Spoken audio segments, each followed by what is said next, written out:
this thing on? We talking about practice, man. Yeah, I work with my hands. It's a misdemeanor in 27 states. You gotta be comfortable with your co-host in this amount of space. Yeah, I can see me and you. This guy runs a state. You get that through your head? You just got hashtag content. You know, technology and stuff. Up in your grill. It's stuck in your teeth. Now I have to mark them so I don't get the lick mite. You're not really that stupid, are you? Quavos. I'm just here so I won't get fined. We'd have a lot of editing this time. The ceiling is the roof. Let's make it happen. To be determined, episode 25, previously recorded from the studio in Mom's basement. That's where I sit right now. It's where we sit. It's where our keisters currently reside. Hashtag truth. Hashtag truth. TROOF. All up in your face. Right. Get a napkin. Or a wet nap. Probably a wet nap. Wet nap? We really got in there. Yeah, it was describing it quite a bit. Am I not supposed to have my papers over really big time buttons we need? I probably should have adjusted this prior to us getting into it. I'm just trying to get a little bit of headphones. I didn't want to crank everyone's headphones. I think it's a very productive move on my part So- to cover all of the buttons you need during this show. Next, you'll have it over the mixing board, and then all bets will be off as to like what'll a fire happen. hazard. It might be. At Sports by Bond, Stephen Bond with at Trabs Matt, Hey! at Scooty Minx. I don't know what that noise was. I don't know what that is. It was a start to something that never ended. One Matt Trable. Hey! Back from vacation, sir. Yeah, it's about to say. So I we haven't been gotta- in New York State, legitimately, for almost a week. 6 days or something like that. Welcome back to the Empire State. What? You were seeing now college mates. I don't want to. Yes. Okay, I don't want to mess this up. College mates down in Delaware, Maryland area. Yeah, so a little Ocean City, Maryland, a little Bethany Beach, which is Delaware, also in Delaware. I already said Bethany Beach. There we go. Other beaches? Oh, there? Rehoboth Beach Okay. and Dewey Beach. My God! And you did this. It's in all. a, It's all. you did this in a pretty short amount of time too. It's all like a half hour. You weren't down. Okay, all right. Yeah. So I don't know the area. at all. That sounds very fancy. But and it was very fancy, but in terms of length, it wasn't like a bump around. We're all in a little beach house action. Very nice. It was beautiful. You enjoyed yourself? Yeah. You came back in one piece? Came back, got the rain on the drive here today. Yeah. We're back, baby. Oh, my God. Did we ever get the rain today on a Tuesday? So, obviously, this is not a Sunday recording like we normally do. Because of that's why it made sense to talk about Matt it. was on a little vacation. Yeah, so, yeah. we figured, hey, we'll just extend it a couple of days. It's not really regular season, so to speak, in terms of football and really ramp things up. Yeah, so, yeah. Matt's got to get his vacation in when he can. Yeah, yeah. It made perfect sense to do it now. So we delayed the taping of this podcast by a couple of days, as we mentioned on social media.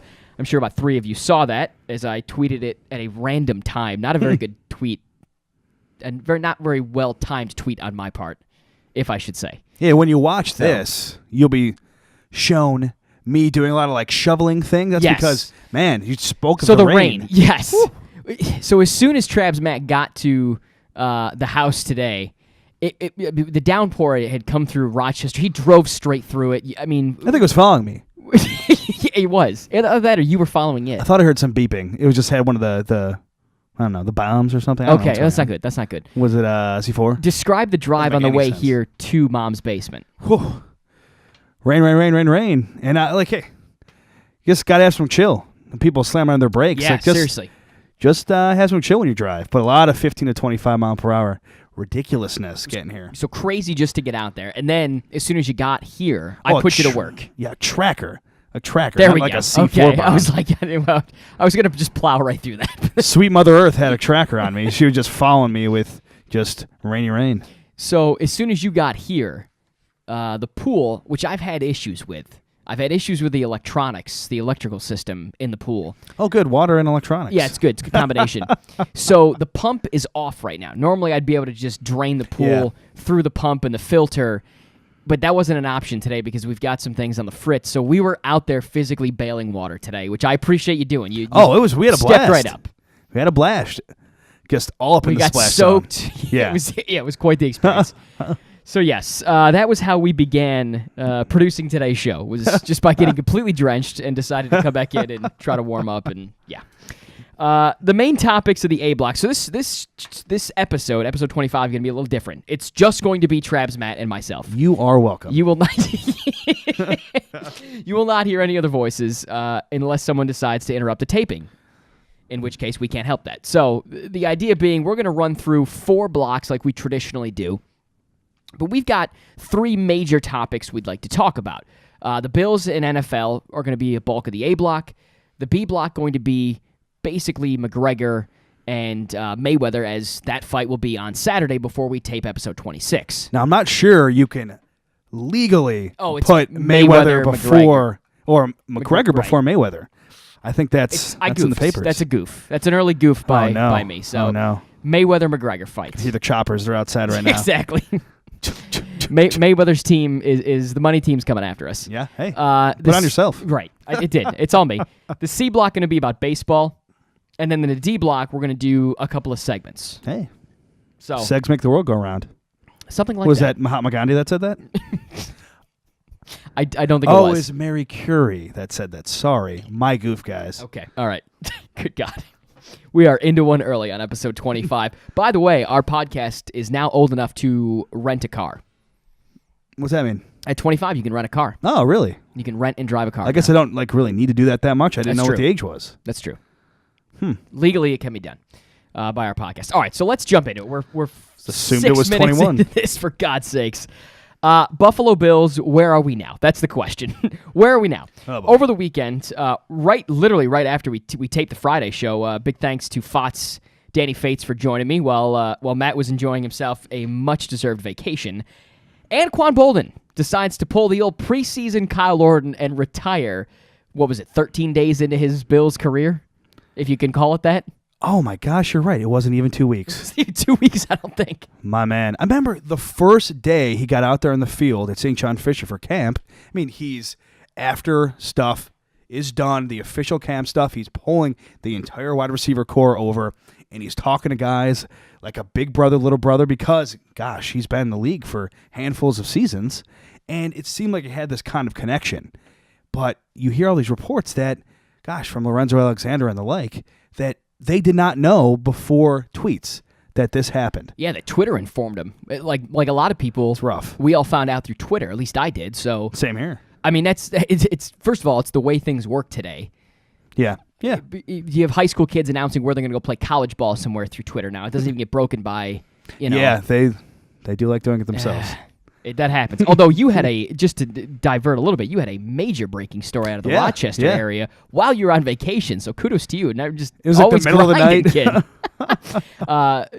And it has a upstate connection because Isaiah Stewart, the great, he was star forward. I mean, so he's not really quite a center, right? So depending on what you look at, he's a 4-star or a 5-star. Yeah, he's a big man. I would say he can do a lot of things in terms of very versatility. Versatile, yes. So I would say more of a 4. Okay. More of a 4. So he is going from McQuaid Jesuit, like you mentioned, upstate New York, there in Rochester, New York. He's going over to the defending national champion in the high school ranks, La Lumiere, in Indiana. And he didn't break this on social media. You did. Yes. Which is this is kind of unheard of. We spoke, yes. So which is great that you were able to get that nugget. So kudos to you for the grinding and the hard work. I mean, you're plugged into all that. We divert back to the Bills and Anquan just pulling this Kyle Orton out of left field, and I can't really blame him. The Bills are not set up for success. He said he came back to win a championship. Yeah. They're nowhere near that. But, man, he was making a pretty good for one of those end-of-the-career, year or two kind of deals that you see more and more now, especially because guys, and this is not necessarily this situation, but like to go back to their former teams for a year to end. But he was making a pretty good amount of chunk for this. So he's making a pretty good chunk for what presumably would not have been a long time with the Bills.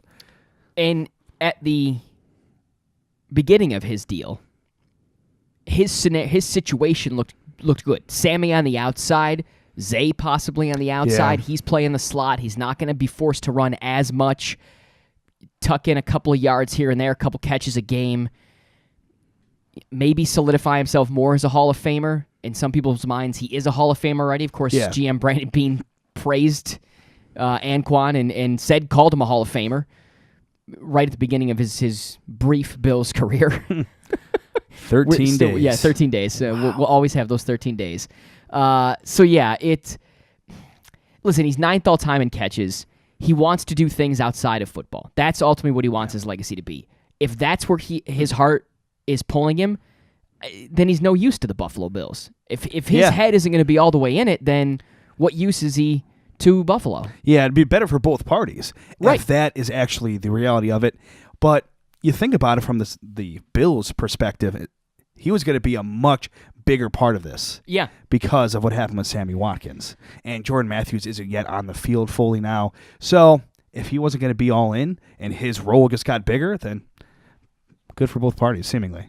I want to connect some dots here. I'm gonna jump to our third talking point here, Maddie. There are a lot of rumors spreading. SB Nation, a lot of rumors are being thrown out about the Bills right now. Yes. Just because it seems like there's, as it always happens to be with this team, I guess, over the past 17 years, turmoil is the obvious word. And not that there's a ton of turmoil, but there's not a lot of optimism right now on Bills Drive, just because of the moves that were made.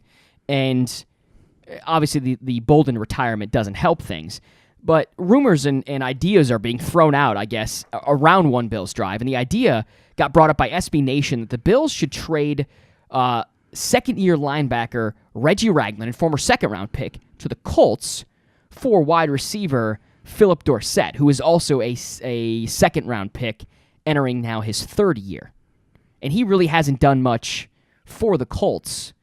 At least Indianapolis hasn't gotten what they thought they were getting out of him. Maybe both guys just need to change of scenery, and obviously Ragland better fit for that 3-4 scheme than he is McDermott's 4-3 scheme.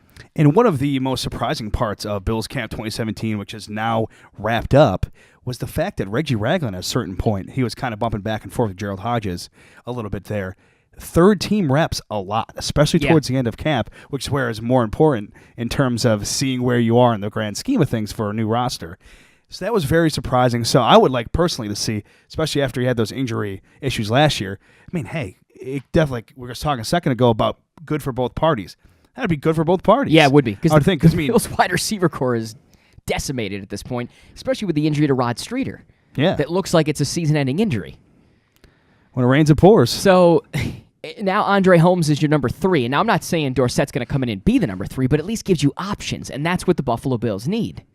But hey, Dorsett could use this because he was in a 2015 draft, 6 wide receivers taken in the first round, and you got guys like Perriman and Kevin White, even though with him and the Bears it's a lot of injury issues. Mm-hmm. But not a lot of guys are really panning out from that draft. He could really use maybe a change of scenery, like you mentioned a second ago, in order to change his narrative amongst that sixum. What do you make of the Bills' wide receiver core right now? I mean, I really like Jordan Matthews. I know people say he's only one role and his ceiling isn't that high, but I really like Jordan Matthews. I think he's gone above and beyond to a certain degree in terms of at least touchdowns since he joined the league. I love Zay Jones. I've talked about it on the show time and time and time again. I think he has superstar potential. Finally got some touches against the Eagles. Looked good. He looked good. I don't see I don't want to compare him to Sammy, but that ultimately seems like where he's always going to be is a Sammy comparison, because especially with him going out. With Sammy leaving the way he did, and with Zay, the expectations now even greater because Sammy's not here. Before actual regular season games. I mean, I was excited at the idea of Zay and Sammy together. Now we've got Zay and Jordan. And while it's not what Sammy was, and Sammy never really was what Sammy could be, or can be, I guess, the idea of Jordan Matthews and Zay Jones seems good to me. I'm not thrilled about it, but it seems good. Now, if I'm Tyrod, oy vey, this is just, it's not good if you're Tyrod. All these pieces seemingly walking away. I mean, if this is Tyrod's team, how can Tyrod not get a guy like Anquan, who he played with, to stick around? Yeah, and I would call it a very underrated top twosome in your wide receiver core if you're the Bills. But Tyrod doesn't want underrated. He wants some big dogs. I guess he was hoping he's one more year under the belt being the starter. And seemingly, even though you had the coach speak from Sean McDermott leading up to this training camp, seemingly the definite starter. It's his job. It's his reins. And you thought they would really be giving him some more weapons here now that he's got it in the bag in terms of this job. We go to the final point about the Buffalo Bills, and that is with Shady McCoy. Twitter was, I don't know, it was interesting. It wasn't the typical Twitter pandemonium around a major trade, but there were a little bit of speculation. There were ideas thrown around. People got some retweets to the idea that Shady could be traded to the Bucks. Yeah. Could be traded to a couple of different teams. Fake Adam I think Schefter. Washington was thought the Washington. other one. Yes, okay, So that was the means one. Yeah. You know it's true. You know it's at least something. The idea that this got a little momentum when nothing was out there about it. The thought, I think, all along after Sammy got traded is that, Tyrod and Shady are next because the Bills are clearly in a tank mode. Anything could happen. Anything could happen. This is what I'll point to.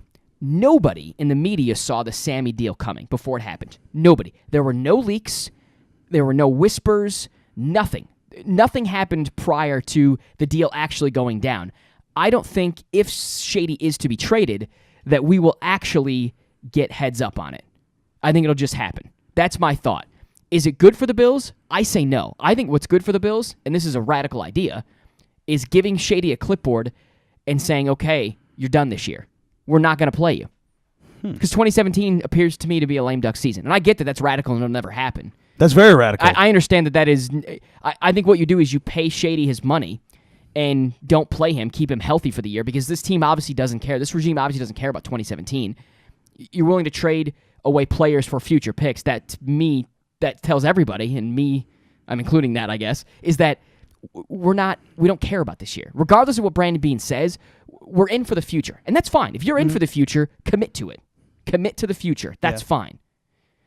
If you don't play Shady this year and you let him just kind of get healthy, I'm okay with that, actually. Like I screeched a second ago. I know it won't happen, and I get that's radical. And I'm not saying it should happen, but I'm kind of okay with that idea, just to keep him healthy, because he's the only piece you got left.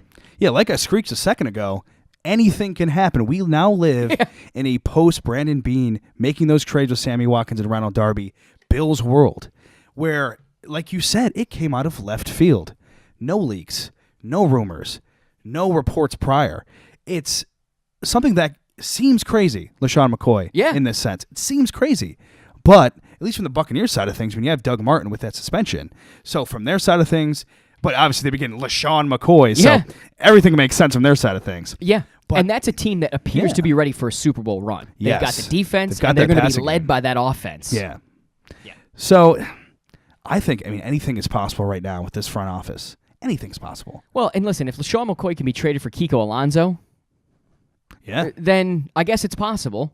Crazier things have happened, but if you're the Bills, if you're going to trade it straight up for Doug Martin... Is Doug Martin the running back of the future? I would argue his rookie year was his best, and he hasn't done much since. Yeah, he was a big name, but he was a big name right off the bat. So he's a big name in terms of in general, but in terms of big-time production of late, it's just not there. All right, let's move to the NFL stuff. Odell Beckham Jr. getting hurt on a low tackle in the Giants' second preseason game. I watched this play. I watched just bits and pieces of this game, and I happened to catch this play. OBJ lucky that he only has a sprained ankle after what I call a gruesome-looking hit. It looked worse than it actually was. Yeah. Initially, when you see it, you thought, oh, my God, he just tore every ligament in his knee. Hit his head. I'm thinking concussion at that point. It did not look good for the Giants, Eli Manning, and in particular, Odell Beckham Jr. So you've seen the hit now. Your reaction to the fact that it was preseason and this game means nothing? Well, my initial reaction was, oh my gosh. Like everybody's initial reaction, not just a human reaction, I would think. And I initially thought dirty, dirty, dirty. And it was still a dirty hit to a certain degree, but I do think there maybe was some tripping involved, but hey, his momentum after that, I think. Yeah, the corner slipped. Yeah. The corner slipped. But it's a game that doesn't mean much. Yeah. And if that's your starting corner for the Browns, that franchise is a disaster anyways. They're probably not going to be pushed at all for that starting job. I don't know. To me, again, are these games meaningless? To a certain degree, yes. For the superstars, they are. For the guys trying to make the roster, they mean everything, so you need them. But it brings up the point of how much do you play your superstars? Yeah. We probably won't see Odell Beckham for the remainder of the preseason. The hope is that he doesn't miss any regular season time now. But it was quite the spectacle because you had him going in and out of, oh, he's okay. Oh, my gosh, he's really hurt. Where he's collapsing on the sidelines. Well, the cameras followed him behind into the locker room or close to the locker room, and he collapsed all of a sudden, and there was no one around. I get preseason for the medical staff for the Giants, too, because they just sort of let him wander back there, and no one was around the guy. I was saying, I'm a little bit disappointed. This is your franchise player. Why are you following this guy? I'm a little bit disappointed in the Twitter URL that those two security guys, so the camera follows him. The only people in that entire hallway, seemingly, two security guys who have no idea what to do. Yes. And the cameraman who is capturing all of this, and he just collapses. And then out of right screen, you have the guy come in to tend to him Giants officially. medical professional, yeah. Yes, to officially tend to him instead of just like, oh my gosh, what do we do? OBJ is about to get paid. He's going to make some money, but he's also considering taking out a $100 million insurance policy if he doesn't get a new contract before the regular season. And as the article that we read said in Pro Football Talk, I think it was, it's amazing that he doesn't already have some sort of insurance policy. It really is.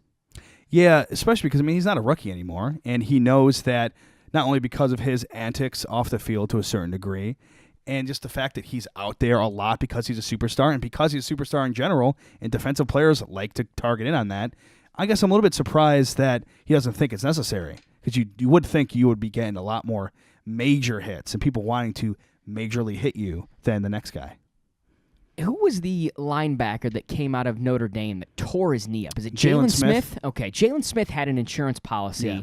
And he decimated his knee. And it was basically, I think if he fell out of like the top 5 or something like that in the draft, which is a crazy insurance policy because there's no guarantees in the top 5 how things are going to shake out. For a linebacker. It might have just been first round. I can't remember exactly what it was. But he was a heck of a ball player at Notre Dame. Yeah. I remember watching him going, this is a dude that is easily first round talent. I think fell into the second or third round before the Cowboys drafted him finally. Either way, he fell and he collected on an insurance policy that he had, and that was the idea. And it's not uncommon that some of these major college players have this, and I would imagine some NFL players, especially Odell Beckham. This is a guy who thinks he's going to be the highest paid player in the league. Yeah, I thought the Cowboys reached on him even with all those question marks. But the negative side of how these things can go, Jake Butt, who got hurt in that Florida State bowl game, everyone thought come out of Michigan he was going to be this really big-time top 20 pick, and then he has that injury and he falls. I think he did not get a lot of money for the kind of insurance policy he had and when things happen, when he got drafted. So there's definitely a negative side to these things. Sometimes they don't go right, and you think that you have all your bases covered with one of these insurance policies, but sometimes you end up really taking a monetary hit. We'll see what happens with Odell Beckham. If he gets that contract or not. He deserves it. He deserves the money. He brings the attention to that franchise for sure. Certainly. All right. Around the block, we do the bump music. A lengthy A block in the books. We go to the B block. It's all about Mayweather, McGregor, and the B. 4 days away as we tape this on a Tuesday from this mega fight. The boxers agreeing to wear smaller gloves. Who does it favor, if anybody? We're going to debate and discuss next on To Be Determined.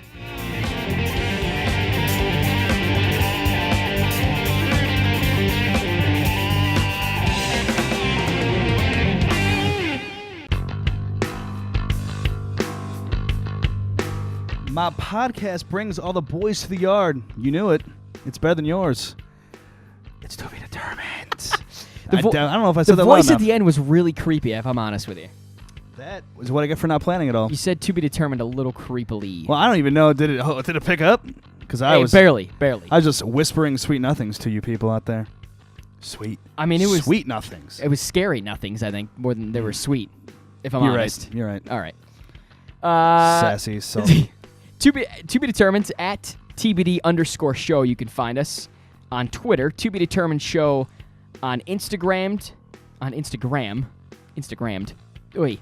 This is just a rough start to the B block here. Little Nabisco. At To Be Determined Pod on Facebook. You can email the show, tbdmailman@gmail.com. You can find all that stuff, archived episodes, and whatnot on the website, tobedeterminedshow.com. check us out on Etsy. I'm making some bomb-ass birdhouses. Phew. You don't even know. You're making, what do you mean birdhouses? I don't know. I've yet to see a birdhouse on any of your social media accounts. Etsy? Is Etsy? What, Oh, what's- are you on Etsy? I didn't know that. Okay. Yeah, that's where they got to Alright. check out. Breaking news. Is that the thing for birdhouses? There goes the mystique. That would be the thing for crafts. Yes, arts and crafts. Yes. Yes, there you go. Well, crafts, that's one thing. But arts, homie, play with some arts. Okay. All right. Can we dive into the B block then? Birdhouse talk still? Or okay. all right. Okay. We flipped a coin, and Mayweather-McGregor won, but just barely. 4 days away now from that mega fight, as I just mentioned on the other side of the break. The boxers agreeing to wear 8-ounce gloves instead of 10-ounce gloves. I asked this question to Fots Dan Fates on Friday. Who does it favor? Travis Matt, I'll ask the same question to you. Now, we watched a video when we were producing earlier today from Brett Okamoto. Does a very good job there with Dan Raphael. He's the MMA side of things when you're talking combat sports at ESPN.com, and he was showing the different pairs of gloves and the With usual. Salpal. With Salpal. He wasn't doing was much. there. That's why I only mentioned Brett. He was holding 2 pairs of gloves. Okay, he was essentially like a stand. And he screamed at the very end of the piece. I don't know why he did it, but he was just like, wow. for ambience. Yeah. Because he was enjoying the strip. Sorry. It was ridiculous. That's all. That's why I only mentioned Brett, but he was present. You are right. He was a hat rack of sorts. Yes. Yeah. Okay. Sorry. Continue. Sorry. So he was showing the 10-ounce usual boxing gloves and then these new 8-ounce gloves, at least for this fight. And then he threw in the 4-ounce ones as well. And, gosh, they really don't look that different. And they look a lot different. Both of those 10 and 8 look a lot different from the 4 UFC ones. Yeah. But really not that much different from each other. So who's the advantage to then with these? Gosh, you Because I mentioned. have my own thoughts. I mean, I think any ounceage is going to help McGregor because you've said in the show before, I mean, at this point in his career, Floyd Mayweather's hands don't really hold up as well. I mean, they're very quick, but in terms of I think you've They're brittle. mentioned it as brittle Yes, before. yes. So I think any ounceage involved in that is going to help McGregor because less padding. Mayweather's hand issue is well documented. It's been around for years. He's had these problems. He's seen specialists about it. His father has acknowledged it leading up to this fight. No, his father. It's not getting better as you get older. It's just Father Time's undefeated, okay? But I think this is an advantage to Mayweather. What if he gets Iron Man bones? Okay, well that's... Or Captain America bones? No. It's an advantage for Mayweather simply because of the mental aspect of it. He can say to McGregor, go ahead, use whatever ounce gloves you want. It's not going to matter because you're not going to hit me. That's what Mayweather's saying. If you're McGregor, you think, oh, good, they're 2 ounces less. Mayweather's going to feel it more. But then you actually got to hit the guy. And this is the best defensive boxer, not only of his generation, but maybe of all time. That's a cojones move right there. So, to me, it's the mental aspect for Mayweather more than anything else. And this is what I said on the Friday show. I think this is a distinct advantage for Mayweather. He's saying, you know what? Go ahead. I don't care what size the gloves are. You're not going to hit me anyway. That's a big confidence move. I like that. Hey, and especially that is a big deal in this fight. I mean, we saw it on that ridiculous hype train that they went on. It was awful. So, hey, that's a big factor in this, and to have that maybe upper hand, if you want to call it, in terms of a confidence level and a cockiness level. I mean, that's going to be big in this fight. Both those guys are two of the greatest smack talkers we've seen in this generation. The greatest is Ali, and you'll never convince me otherwise. The greatest is Ali. But these two are pretty darn close to Ali, in my opinion. The question becomes now, we've got a couple of questions here for you. Mayweather, the heavy favorite here. The heavy favorite. You got to bet the farm just to win an egg. It doesn't seem like a wise bet in my mind. Would you bet on this fight? I don't think so. And I'm not a big guy betting-wise, so I'm not quite sure of the terms and whatnot, but a plus 350 is massive. It's massive in terms of what McGregor's going up against. And they've been talking now. It's huge. Las Vegas could take the biggest bath it ever has if McGregor wins this fight. That's amazing to me. That if it's one way or the other. Ever. Yeah, it's craziness. All sports. It's crazy to me. So, no. I would not bet in this fight because the return on the investment's not good enough. Now, that's the thing, yeah. If I could throw $20 on McGregor, I might even throw $100 on McGregor just because. If. You know, the big if. Do you know what I'm saying? Am I willing to throw a couple of bucks on this Powerball that we've got for $700 million or whatever it is? Yeah. So in the ring. What's $25 on McGregor if you can go win whatever the turnaround would be? I don't know, 100 at that point. If you could make $75 out of it, it's worth it. If not, okay. All right. So the second question: would you pay to see the fight? It's a minimum right now of $2,000 for the nosebleeds at the what is it? Is it AT&T Arena? What the heck's the arena out there now? I'm drawing a blank that the Knights are going to play at. The Vegas Knights are going to play at. Go Knights. Golden Knights, whatever the heck it is. They should have named that team the Vegas Knights. It would have been such a better name. But anyways, it's neither here nor there. Last Knights? what the heck's whatever it is, wherever they're playing, wherever they're fighting out there. $2,000 for the nosebleeds, as much as $10,300 for the lower seats, and that's not even including like front row, all that stuff. So, would you fork over the $2,000 or the $10 to have a little bit better view? Not a chance. Right at the front of my gourd right now is talking to me. Did you see Pacquiao Mayweather? That was a snoozer. I am not paying thousands of dollars. I know it's different. It's so very unique, the fact that they come from two different types of combat sports. But just seeing how snoozy Pacquiao Mayweather is still in this fight. He is still very, very defensive. It could still easily go all rounds because of how defensive he is, even though he might be a little bit more ticked off going against McGregor with all of the things he said, and back and forth. It's not just McGregor. Because of that, I don't know if I'm paying for it, because I don't want it to be another Pacquiao Mayweather. Well, that's the interesting thing. In person, it may be one thing. T-Mobile Arena. Sorry, that's what it was. I knew it was some cell phone company. Oh, jeez. T-Mobile. Sorry, I had to look. Sorry, it up we real didn't quick. think of the fourth top carrier. Sorry, I don't know. sorry. Is it? I don't know. Whatever it is. Go Sprint. Your I don't point have to Sprint. Pacquiao Mayweather is exactly why I would not pay to see it in person. Now, it's going to be a spectacle, though. So that's the interesting thing, is that was a championship fight. This is a spectacle and something that we may never see again. I've seen fireworks inside before. I mean, I've seen, at least on TV, Bieber come out with the money team every single time. I mean, I don't know. Okay, all right. PPV all the way. I don't know that you. Well, that becomes the next question. Then, are you going to purchase the fight on pay-per-view? I think I'm going to unfortunately be working a little bit, but If you in had the terms opportunity, of though. if I was in the perfect setup, yes, I would definitely do that route because of how unique this is. We have never seen this before.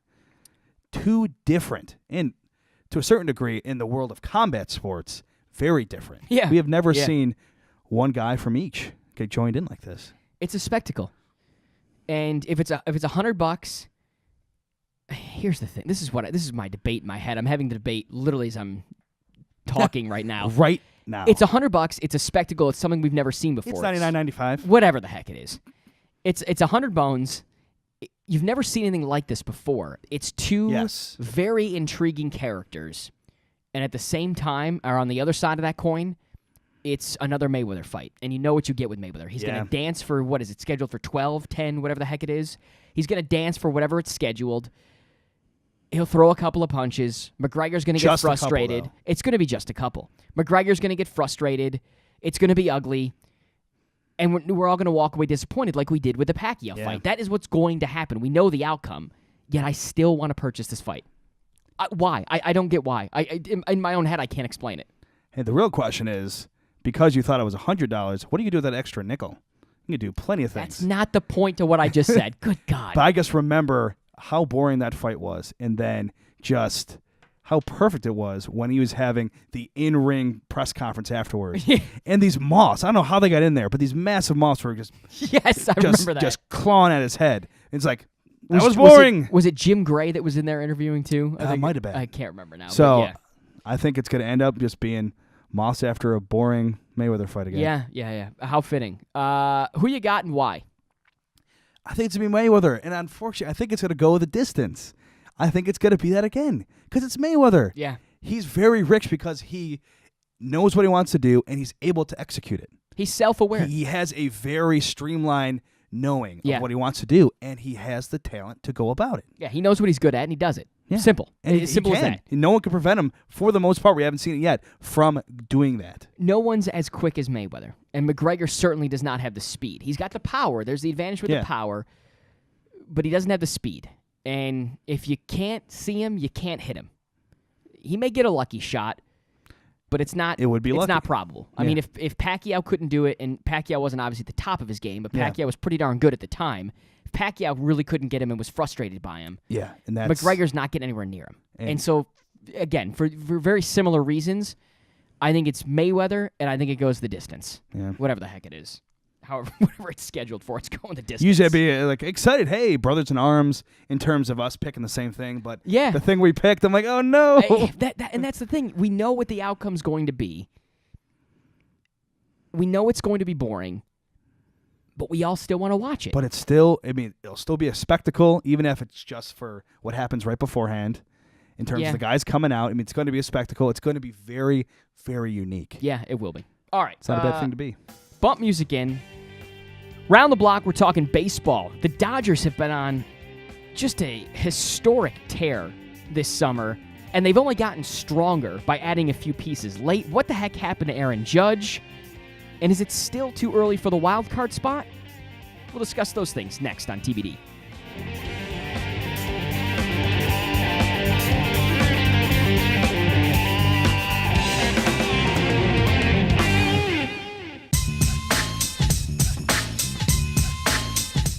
And TBD, TBD. I don't know. Can you really hear that saying TBD in the middle of that? This is what happens when Travis Matt goes on vacation. He comes back and he's just Zesty as a mother. something like that. That's one way to put it. That is one way to Bam, put it. bam, Emerald Lagasse. All right. Cajun cooking in your earlobes. C block, we're talking baseball, not the traditional to be determined for the 25th episode. Not traditional for a couple of reasons. One, we are just rolling with Travis Matt and myself. Two, we're doing it on a Tuesday. And three, going up. We're just picking major storylines to talk about for the first three blocks before we get to some segments in the D block. So, the C block, it's talking about baseball. Dodgers, can they be stopped? They've acquired Yu Darvish, Curtis Granderson.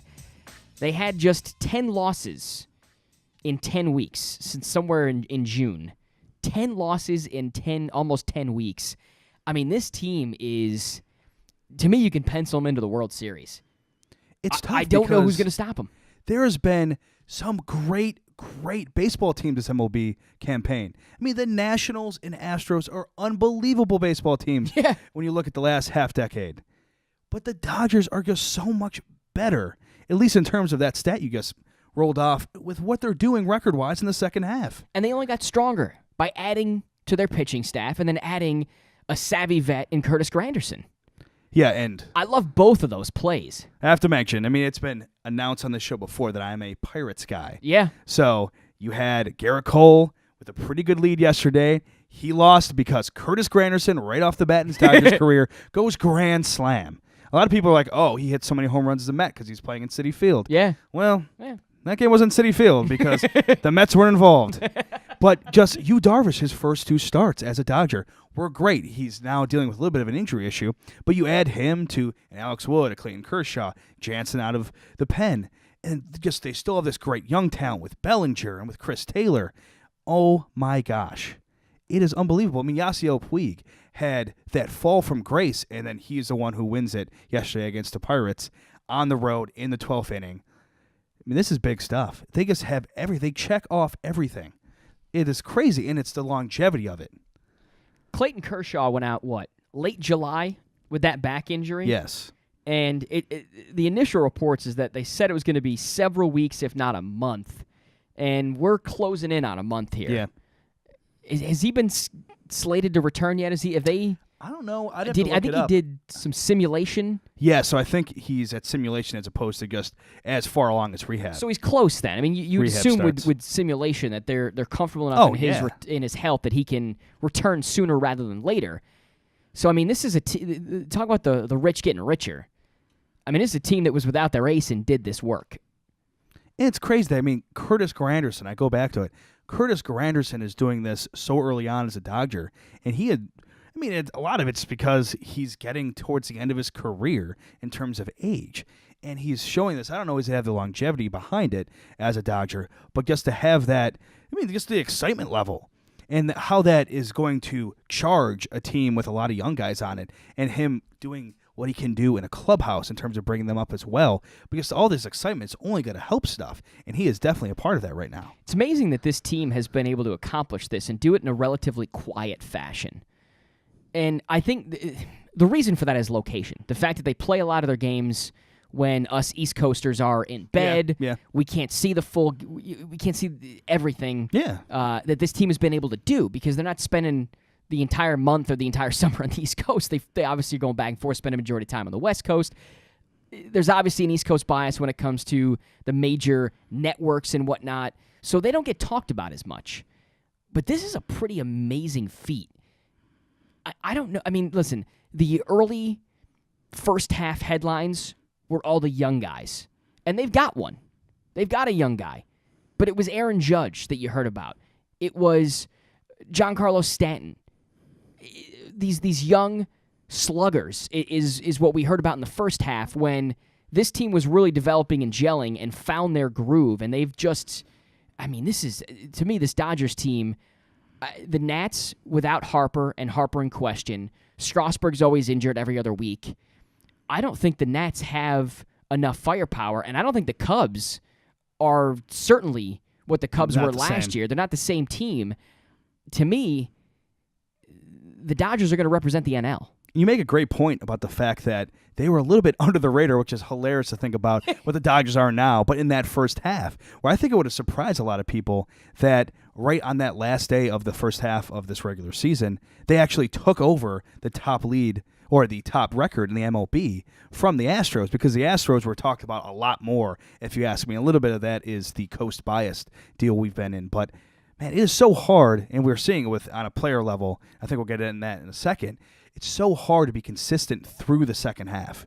You see so many stories about players, and that's on a player basis, and have all these guys coming together and having no slump in the second half for the most part as a unit. All of them together to have this unbelievable record is something. Well, let's talk about slump. Aaron Judge, a record number of strikeouts. What was it, 37 plate appearances in a row or something like that? 30. It's too bad. Something like that. I mean, it was amazing. The juxtaposition of his two halves of this year. Can he recover this year? I don't know. And I know it was a much smaller sample size, but last year, so he had these kind of numbers. He had this kind of hype, had this kind of early production right when he came up to the Yankees in the second half. And then not that long after, Gary Sanchez came up and obviously was the bigger deal. And he went the absolute opposite way. When Gary Sanchez was thriving, was a massive name at the end of last season for the Yankees, he went into these kind of struggles. And I don't know. He didn't bring himself out of it then. This is obviously extrapolated over a much longer time, and he had a lot more confidence, seemingly, from that first half. But I don't know. I don't think we have the sample size to know whether he can get out of this now. I just think that's the case. And you just kind of have to sit back this season and watch it. And for Yankee fans, they don't want to hear that. They want to hear that this guy is going to snap it tomorrow. Yeah. Or that he snaps it a week. You know, nothing is ever going to be quick enough for the Yankees or their fans. But the reality of the situation is we just don't know with this guy. It's the unknown. You've never seen anything like this guy. You've never seen a guy this big have that kind of production in the first half of a season and then have the complete opposite effect the second half. So you just got to sit back and let him go through this. That's the best that I can say about the Aaron Judge situation. It's just let it happen. Yeah, I mean, let it happen and adjust. He's an older rookie, but he's still very new for the most part to the top level of professional baseball. So he's still got to work through some things. I mean, I know he was playing like a veteran in the first half, but I mean, the guy is still pretty young. Yeah. We've been waiting to see if the Cubs can turn things around. It's late in the summer, and, well, hey, look at this. The Cubbies are in first place in the NL Central. Are the Cubbies for real? Now, finally? Are the Cubbies back, I guess? I think they're back to say that. To a certain degree, but I don't think they have a stranglehold. I mean, this is still a 4-team race as it stands right now, and all four of these teams, Brewers, Pirates, Cardinals. I mean, Cardinals just came off a 7-game winning streak not that long ago, and the Cubs, they are still going through all their up and downs. That's why you don't see big-time records with any of those four, even though it's still so close, and on paper, you're like, these teams should all be much better. So because of that, definitely not a stranglehold, but I mean, the Cubs are still showing a little bit of that flavor that they had last year. They were never going to be down for that long this season. They still have too many pieces from what was so unbelievably good last year. Even with a Ben Zobrist dealing with what he's dealing with right now from a production standpoint, they still have too many names. I agree. I think it's only 2.5, 3.5. I don't think the Pirates can do it at 7 back. Yeah, but I mean, like a week and a half ago it was only possible. 2. That's what the NL Central is this year. Right. If you're in that top 4, I mean, it changes the landscape completely changes every single week, it seems 7's tough, though. 7's tough.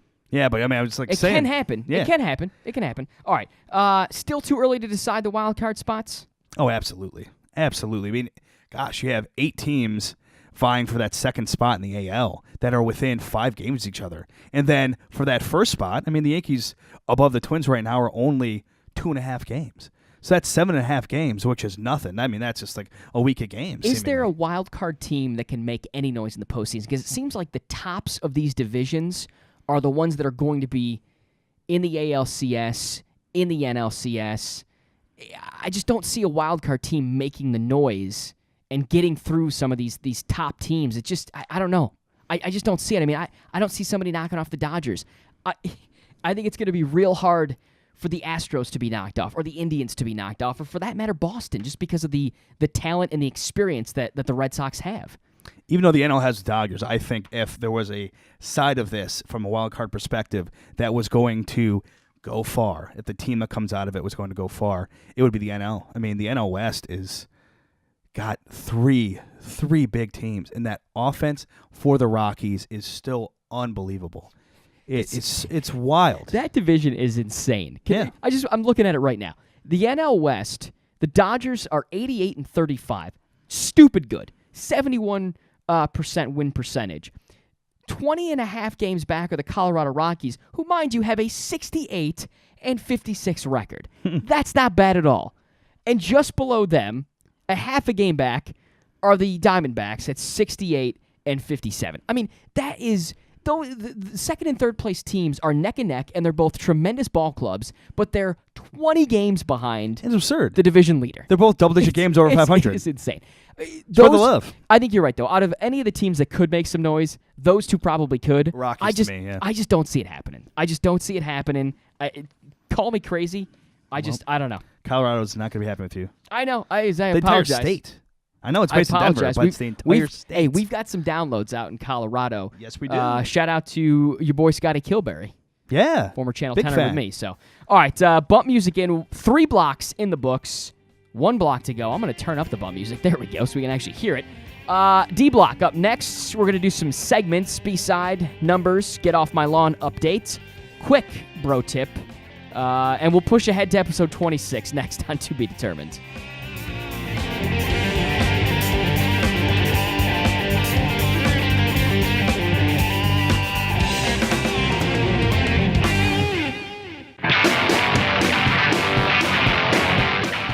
My words, these lips, your ears, you hear? That means you cheer. We're back here on To Be Determined. There we go. Took him all the way to the D block to feel like he's back and ready to go, but Because I didn't try a music parody this time. That's how I brought it back from break. That is the first plus. it was good. It was good. Or is it a minus? I feel like you're starting to get the groove back. We're only off a couple of days, but it's quite the party down in Maryland. Quite the party. Yeah, buddy. All right. Yeah, buddy. D block, time for some segments. And just as we were getting ready to record the D block, major breaking news tonight. 2 huge developing stories that we had to work our way. We worked into the rundown. They had to be worked in. Kyrie Irving headed to Boston in a 3-player swap. The Celtics sending over who, Maddie? Isaiah Thomas, do everything. Jay Crowder, Ante Zizic, and an unconditional Nets first-round pick. Nets. Is The big- Nets, yes. Nets is the big point with that. It Yeah, gonna be yes. high. Unconditional is big, too. You could bookmark that one then, eh? Ching. I mean, the fact that they get Crowder, a diverse player. Oh, my gosh. You get Isaiah Thomas, who, is a smaller guy, but offensively he can bring it. And then you get that first-round pick, and the key, as you said, is that it's the Nets. That's the first-round pick. That's huge because, in all likelihood, you're thinking it's going to be a top 5 pick. Absolutely. And I look at Isaiah Thomas.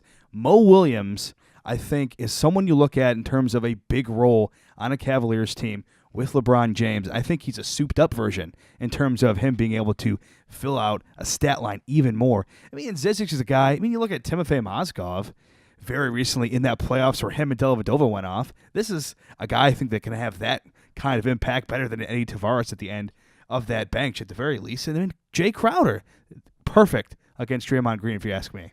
2 quick questions. 1, who won the trade? I think it's got to be Cleveland because when that hammer fell of the fact that Kyrie was not 100% cool with where he was at the time because he wanted to be a number 1 option, which he will be here with a Robin of Gordon Hayward. Mm-hmm. When that came out, it was only a world of after that the Cavaliers looked at. It was always going to be awkward this season, regardless if it was just that one season, which it looks like. Yeah. So I think that definitely helps Cleveland. All right, so we assume that Cleveland is headed back to the Eastern Conference Finals to meet Golden State yet again for a fourth straight time. Is this team enough? Because we always have to look at this. You're comparing now Cleveland to Golden State at every step. Is this enough to get them past again, just an unbelievably stacked Golden State team? I don't know. I don't know if Isaiah Thomas, I'm going to say just barely Isaiah Thomas does not do quite as many things as Kyrie Irving. And with Boston, yes, it helps Boston, but Boston, again, not up in that conversation with Cleveland and Golden State, if you ask me, because this doesn't help them up front. Doesn't help them out up front whatsoever. They still need rebounding. They don't get that. Jay Crowder's gone. He's not a center, but he helped out so much with that. So I think neither of those teams right now, to a certain degree, it's kind of unfortunate, like to see different winners, a little bit of spice of life in your professional sports, but I'm not sure anyone has what it takes to bump off the Warriors yet. This concludes, well, it doesn't conclude, but it looks like it's going to conclude the busiest offseason in the history of the NBA. Oh, boy. I mean, this was an insane offseason. We have understandably had all of our segments. We thought that the KD deal last year was as crazy as you're going to get just because of what it made Golden State. Yeah. But in terms of craziness in an offseason, the summer of 2017 took it and ran with it. Oh, my gosh. Just across insane, the board. Insane. So, all right, the major trade between Boston and Cleveland, we go to buy the numbers. The number this week is 3, as in the number of now failed drug tests for John Bones Jones, the UFC light heavyweight champion. Once again became a champion and looks like it won't hold up. Late breaking news on a Tuesday night saying that John Bones Jones has failed a third drug test for what it looks like.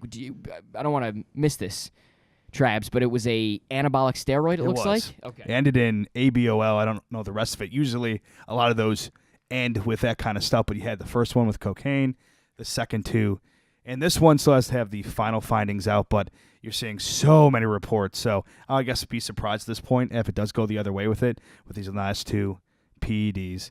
And you got to look at Dana White. I mean, Dana White, that's one of his cash cows, but he seemed much more angry this time around with what John Bones Jones did to hurt the sport. I wonder if he ever gets to come back to the UFC. And he's the pound-for-pound best, regardless of if he had PEDs this time around. Yeah.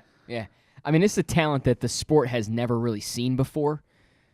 And it's unfortunate because he seemed genuine in his return this time. The victory speech seemed pretty genuine. I mean, we talked about it after UFC 214 happened, that surprised at the result. Not surprised at the result. I guess surprised at how we got the result is where we were. Not necessarily surprised at the result is what I should have said. How does a guy recover from this? I don't know. How does Dana White let him back in the ring? Because to me, the trust of the UFC fans, forget just John Bones Jones fans, but the trust of UFC fans, I don't know if it ever comes back in full force. How can you get that trust back? I don't know if you can. And, gosh, you see just business as usual, even though it looked like it was going to change with after that fight and just even what happened in the octagon right afterwards. But right back at it again. You have the John Bones Jones camp has this terrible thing happen. It's kind of how fake was everything they went through. But they're saying that they want to see final findings. They're going to do another investigation about it. And then Cormier always has been super classy. Yeah. I don't know the exact wordage, but very classy with his response and his camp giving out that tonight. And Cormier didn't want to say too much other than, he's still disappointed at the loss and wants to wait for all the facts, that everyone's granted due process in this country. And even though John Bones Jones has failed 2 drug tests prior to this, or failed a drug test prior to this, 2, I guess you could say. 2 for different things. One for PEDs, one right. for cocaine. That he wanted to give him the time. I mean, that is what you want from a champion. You don't want your champion to be a cheater, and that's what you've got. And that's the way fans should feel at this point, is cheated by John Bones Jones. It's tough because, I mean, he is...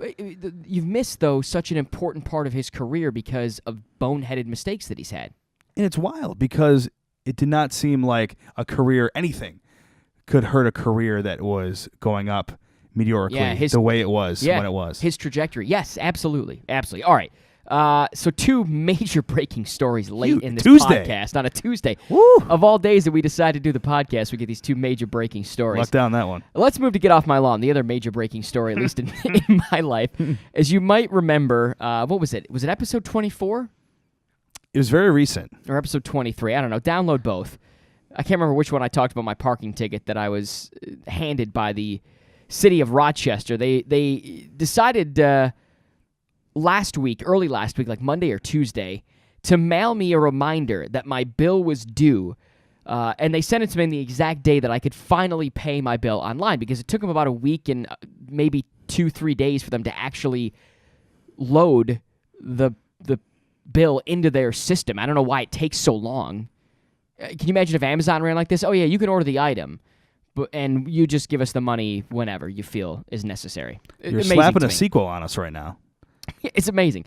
The bill never even appeared online, as I said, for about a week and a half, we'll call it. Maybe the city of Rochester should utilize my $50 to hire someone and update their damn website so that I can pay my bill as soon as I want to pay the bill. If I want to wait till the 29th day, or if I want to wait to extend it and you got to charge me more, I want to have that option. But I wanted to get on and pay it right away. They didn't need to send me this paper notification, and now they've just wasted more friggin' money. The city of Rochester has wasted more friggin' money for a parking ticket, mind you, that I shouldn't have had in the first place. Just get somebody on there to just click a few buttons. It's absurd that it takes that long. I'm sure, just throw a few bucks at someone's nephew who knows pewters. I mean, I don't know how old school the brass is over there, but come on. They still must be working with fax machines over there, because Rochester Institute of Technology, with technology in the title, in the name, is right down the friggin' road. They can go down, find a kid, find an intern, hire a kid for minimum wage, get him to update the website. He can say that he worked for the city of Rochester. It's a good work experience. I shouldn't have to be telling the city of Rochester these things. It's something that these smart people should already know. But you know what's even smarter? Don't give me the friggin' ticket in the first place if you want to increase commerce. Because now I'm not coming back. I'm done. I'm out. Oh. No mas. Bye. I will no longer be parking in the city of Rochester. Just hovering. Yeah, exactly. Only hovers. So the city of Rochester, I didn't need the paper reminder. I didn't need the ticket in the first place, but I certainly didn't need your None of the paper above. reminder Yes. that my ticket was due. So Boo. get Boo. the heck off my lawn, city of Rochester. Bro tip, really just kind of a question of the week. And I don't want to upset people here with this. I don't want to upset the animal lovers. I don't want to upset Game of Thrones people, but I'm going to do it with both. Game of Thrones is massive, and its massive following is very active on Twitter. Yeah. And during the episodes, immediately following the episodes, like the people during. weighing in. I know you don't like during, but it happens. People communicate, just like during a game, just like a sporting event. We all communicate on Twitter. I get it. It's the same thing. It's exciting. Yeah. It's its own little community on Twitter. It's cool. It's a nice thing. However, it seems to me that people were, dare I say, devastated by the death of a CGI dragon. I'm a broken man. Of a non-existent dragon in a fictional story. I watched it more than 24 hours later, and I'm broken. I am pieces of a human being in front of you right now. I remember Pieces. the internet being outraged by the death of a gorilla, Harambe, Yes. not that long ago. And it seemed to me it morphed. That's the best word I can describe. that it went from being concerned over what had happened in the event following Harambe and the little boy and whatnot, morphing to the bros. And that's when it really just took off as a R.I.P. Harambe this and hats and merchandise, and people capitalized on it, and that's what America does. There's nothing more American than that. So the question that I had posed, because there were views on this either way, what were people more upset at? The death of a CGI dragon or the death of Harambe? And now I'm not talking about, when I say Harambe, I'm not talking about the bro Harambe. I'm talking about the people that were actually concerned with the death of a gorilla and how this was handled. I think more people were outraged at the death of the CGI dragon. I'm going to have to agree. I have to agree when it comes to my boy Viserion, Visor Ion, because if we're talking the actual gorilla, I mean, like you mentioned, bro movement, it was about the name very soon instead of the physical being of Harambe the gorilla. So I absolutely have to agree with you. And, man, I am part of the problem. You mentioned merchandise and the bro movement. For this beach house trip, I purchased a chug card for shotgunning beers. Said Rip Harambe on it, even though it's really kind of past at this point. Still did it. It was on sale, 25% off. I think those are right numbers. Well, I'm glad but you got I'm glad you got a deal on it, but it's just amazing to me that our society is to the point where, I mean, listen, people went viral that if you just put a one GIF out there that was funny, you went viral. It was huge. You could go viral the Night just King, on this. pulling up from deep. Insane. It was absolutely insane. So, yeah. That is episode 25 of To Be Determined in the books. wait. Crazy ending. Spoiler alert, even though we already said everything. Spoiler alert. Spoiler for If you what? haven't seen the Hard Knocks episode. Hard Knocks. Oh, that's what we watched tonight. Yeah. Game of Thrones. Game of Thrones. Yeah, spoiler. Sorry. A look ahead for episode 26, which we will tape on Sunday. Ashley Carter, a female correspondent, will rejoin us. We'll have a normal show. Hopefully, normal in quotes there. Where are they now? We're going to pick that segment back up. Highly anticipated. I think the response has been great to that. I like it. For episode 26, we're doing the 2000s, the aughts, if you will. The odds. So get yourself ready for that. the odds, the crafts. Trabs, Matt, my thanks to you for showing up and pinch hitting it on a Tuesday with me here. Hey, so we can happy lay to do this, it. Hey, it's got to happen. We got to make it happen. Episode down. Got to make it happen. Our thanks to the senior producer of To Be Determined, Mitch Beluco. Our thanks to the executive producer at Sports by Mom. Make sure you check out the show on the internet, www.tobedeterminedshow.com. TBD_show on Twitter. To Be Determined Show on Instagram. To Be Determined Pod on Facebook. You can email the show, tbdmailman@gmail.com. Drop us a line, subscribe, follow us, the whole 9 yards. Make sure you download and subscribe archived episodes on iTunes and Google Play. Anything else, Travis, Matt?